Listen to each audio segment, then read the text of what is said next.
Okay. Not sure it was hanging up, but I got it out. And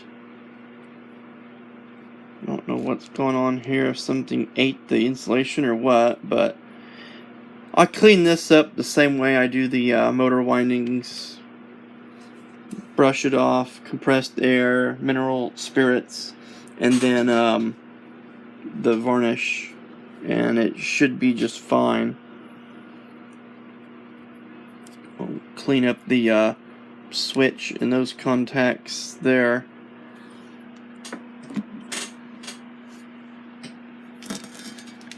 That's pretty much the base casting stripped down, except for the for these. Might have to soak a little kerosene in those and let those sit with the kerosene to get them freed up.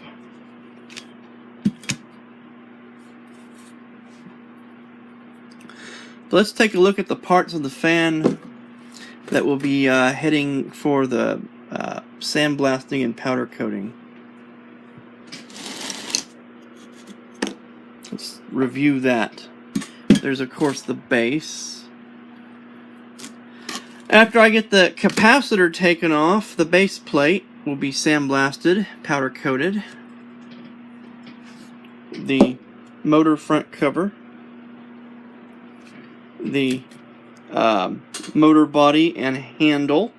Still got to take the handle off. And there's another washer. Okay. The bullet cover.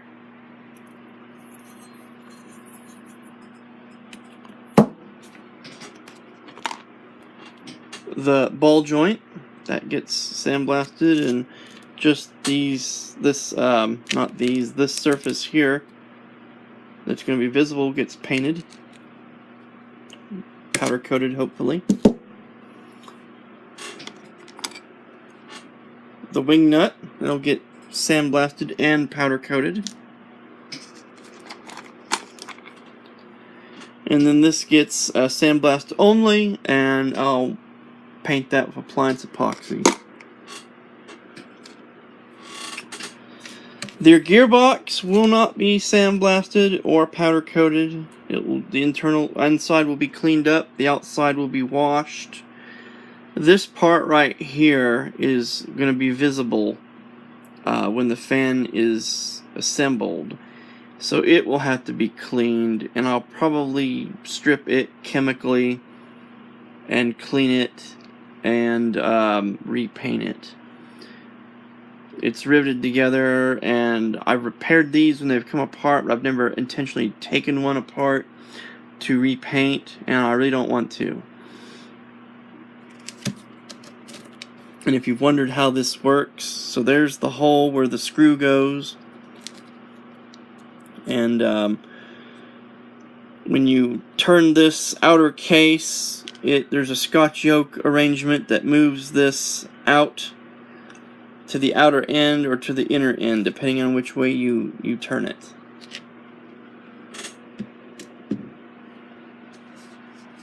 So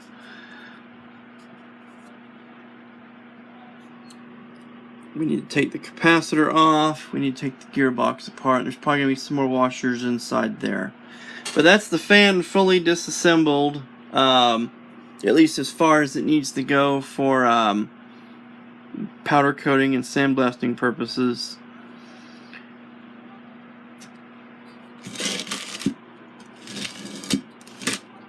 And the grommets have to come out.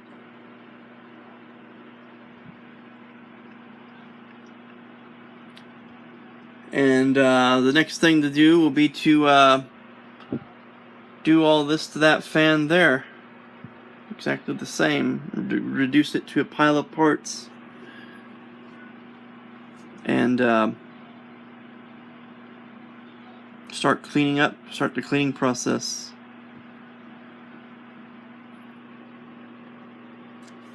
Get all the stuff that come out of that base. Man. At least on this one, the screws all came out. That was real nice. Not always that lucky. Just gotta get those Bakelite bushings out now without destroying them. Like I said, a little bit of kerosene in there, soak, let those free up, and should be able to get those out.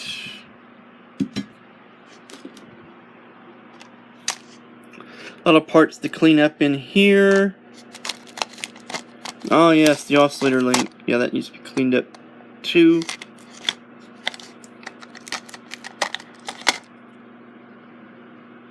You see that's got some paint on it. Just gonna clean that up. I'm not gonna worry about repainting that.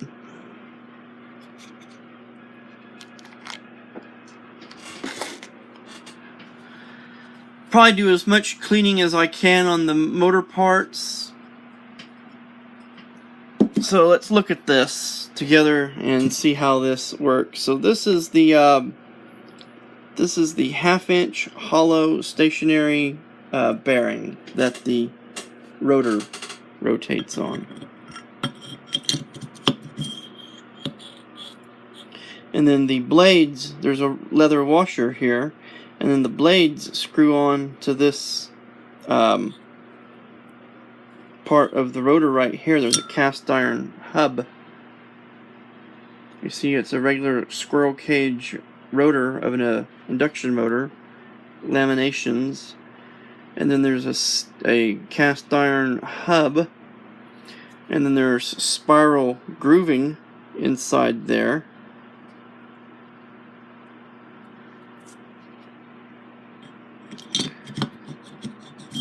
And then this is hollow, and this oil fill tube leads down into there, and when you fill this up with oil, you see it, there's an oil hole there, and there's an oil hole and slot back there. On the bottom side, there's also oil holes, and you can see the marks on that shaft, the two areas that the bearing is at. It's a single bearing, but it's also not a single bearing, because if you look inside there, you'll see that it's turned in such a way that at the front and back of this hole is a smaller diameter than the middle portion. And so that smaller diameter portion is the portion that actually rides on the shaft here. And it's amazing how tight these things always are. You never feel any perceptible play in these bearings. And so it's absolutely amazing how long wearing, what a good design this is. I mean, most fans, the bearings are located at the outboard front and back ends of the motor, where they're subject to contamination. But this, the way the bearing is made, is it's pretty well sealed. I know on the earlier fans, they actually have a cap that flips up for oiling. On these later fans, it's open at all times, so it could be arguable that dust can get in there, and that these would wear out more easily, but they really don't seem to. Anyway, it's apparent that I'm rambling on, but over the course of these couple videos now, you've seen how the fan comes apart. Now comes the fun of getting everything cleaned up. I'll talk a little bit here in the next video about the electrical parts, cleaning them up, and what needs to be done with them. So join me next time, and we will continue this project. Or I will continue this project. You can follow along watching. So this is Oklahoma Bridges. See you next time.